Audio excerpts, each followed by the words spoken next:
Okay, so how do you prepare if you're coming in for dermal fillers to the office? So number one, clean, dry skin. Try to avoid any makeup because as we're injecting your skin, we definitely don't want to track any makeup through the skin. That's number one. Number two, I would avoid any retinols or retin-A's to the skin about 2 or 3 days beforehand because we usually do offer numbing for this procedure. And when we numb you, that can actually irritate if you've been on a retinoid.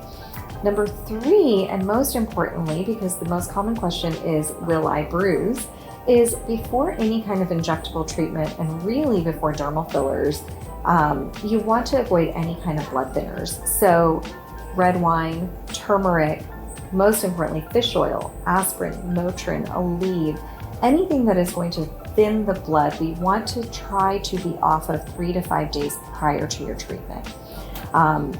If you're taking it because it's a medical necessity, then definitely talk to Dr. Patel or I about that, and we can kind of advise you on what to do. We also have some different techniques that can avoid the bruising, but those are the main things that you can do to help us to prepare for your visit with us when you're getting dermal fillers. The post-care for dermal fillers is actually pretty simple. We usually recommend no activity or exercise about 24 to 48 hours after a dermal filler. We actually highly recommend sleeping on a 30-degree angle pillow on your back if possible. If you turn, I tell you not to stress out about it, but it's always recommended to kind of sleep a little elevated. It just helps reduce the inflammation and swelling that you have from fillers afterwards. And then the other thing is you can go back to your normal skincare regimen, so that's not an issue for after the filler treatment, but those are the main things that you kind of want to focus on after you get a filler.